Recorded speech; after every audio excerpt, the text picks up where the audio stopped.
I'm so excited to be filming this video. It's like really nice to be like super informal and like super casual. And I'm just like, oh my goodness, I'm really, really excited. So today's goal is I'm going to try, as I say, I'm going to try and stump you, but I don't think I'm actually going to be able to be successful in that. So I'm going to say that my goal today is to surprise you. And I figured I would do like 5 fun facts about me that maybe I haven't told you, or if I did tell you, you forgot and you'll still be surprised, because that would be like a mission accomplished as well. I'll take that. But yeah, that's going to be my goal today, is to share my 5 little facts that I think you don't know about me, or something involving what I do. I'm hoping that like my goal is to get like the shock factor 3 out of 5. So surprise you 3 times out of the 5. All right, are you ready? So my first one, I honestly feel like maybe I told you this. I was like, I don't actually know, so I'm just gonna say it again. But part of why I love white blood cell from Cells at Work is because white blood cell really reminds me of my husband quite a bit. But you know, like him not being an assassin or anything like that, or being a blood cell, you know, that's another bonus. But he really has like I guess he reminds me of white blood cell because he has like this hard exterior, and some people don't want to like talk to him or confront him because he seems all like tough, but then he's like really soft and underneath and sort of funny, you know, just like white blood cell. Even though I don't know if white blood cell is necessarily funny per se, you know, but he is just so sweet and he's just so adorable. I don't know why that was like my first one, but maybe because I was looking at the Cells at Work picture that you drew me, and I was like, I wonder if she knows why I like white blood cell so much. And obviously we know that I am red blood cell, so but that's no surprise. That doesn't count as my 5 facts. But for my second one is that Genos from One Punch Man was pretty instrumental in me like brainstorming, not my first story. So like I have my first story, but then I was like, okay, there's things about this story that I don't love as much anymore and would love to have this instead.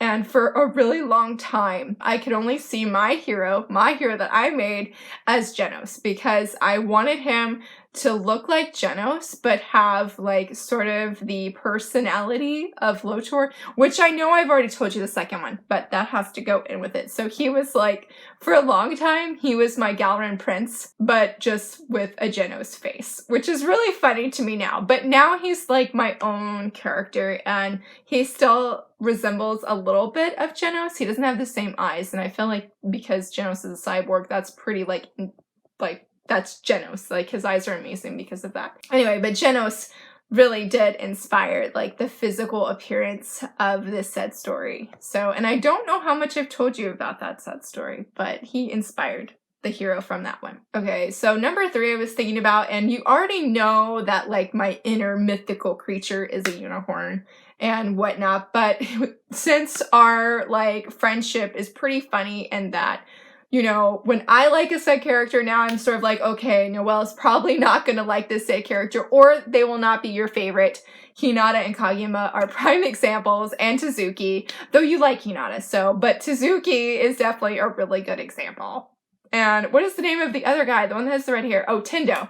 And so I was thinking, like, if we have like this opposite kind of thing, not all the time, obviously, but in quite a few of like our anime and stuff, I was like, does that mean your inner mythical like creature is a dragon? Because that's sort of the opposite of unicorn. I don't know. So like that, I guess that's more of a question than like a thing about me, but it's what I wrote down for number 3. So yeah, is like your inner mythical creature a dragon? Because I realized that I'm not 100% sure if I know the answer to this question. So like, I need to know. This is pretty funny. I said this was the last one on the list I wrote down, but this is number 4, which means I need a number 5, and I don't know if I have a number 5, so we might just scratch 5 and put 4.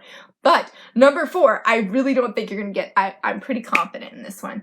So our family's been watching the Gundam Mobile Suit, which I think is like one of the first Gundams, or the first Gundam that aired. And it's been really good. I know I've sort of complained about that we're at the part in Gundam why I don't love Gundam, because people die, and they shouldn't have to die. They just shouldn't. I mean, I get that it helps the main character growth and all that, but anyway, we know this is a conversation for another day. But Char. He is sort of like the villain kind of guy. And anyway, he really inspired me. Like, I don't know what it was about him, but he's a pretty cool dude until he did one certain thing.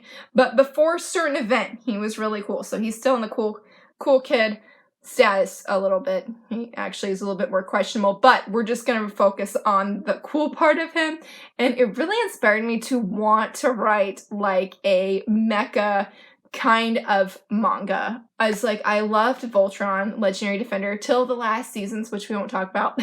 But before that point as well, I really loved Voltron, Legendary Defender, especially the first 2 seasons. And I was like, well, if I liked Voltron and I'm liking the Gundam up to this certain point, and I really like Char, who is this really questionable character, I was like, how cool would it be to write a said mecha manga? And the funny thing with that was the Genos guy I was talking about, I thought it would almost be cool to like combine that story with like mecha and like create this thing, but I don't know if I can do it or not.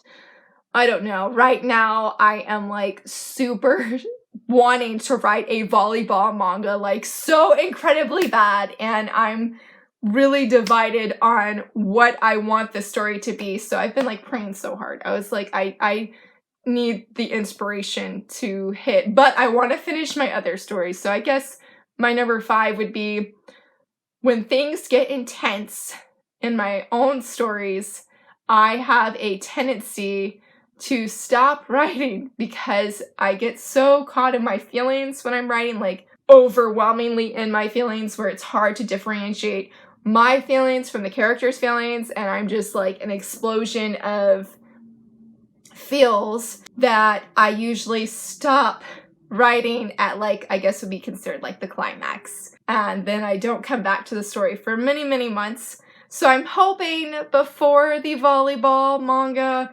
inspiration hits or anything like that, that I can finish, that I should have worn a costume manga first. I really want to finish that story because I really love Roberto and Izuna, and I really want to see how their story unfolds because the story has definitely surprised me in a lot of ways. I don't know if that counts. Yeah, that we're making that count. Number 5 counts. That was a really long number 5 though. Like that was a long ramble, but this was so much fun. So hopefully, since I feel like you already know number 5, you already know I want to write a volleyball manga. That won't go for my surprising or shocking you. So hopefully we still can get 3 out of 5 shock factors. Hopefully shock you at least with one or surprise you. I don't know if we'll get an actual legit shock factor, but I should get a surprise factor. So maybe I can get like a prize or something if I like get 4 out of 5, you know? Maybe some kind of unicorn goodie or like a Hinata drawing.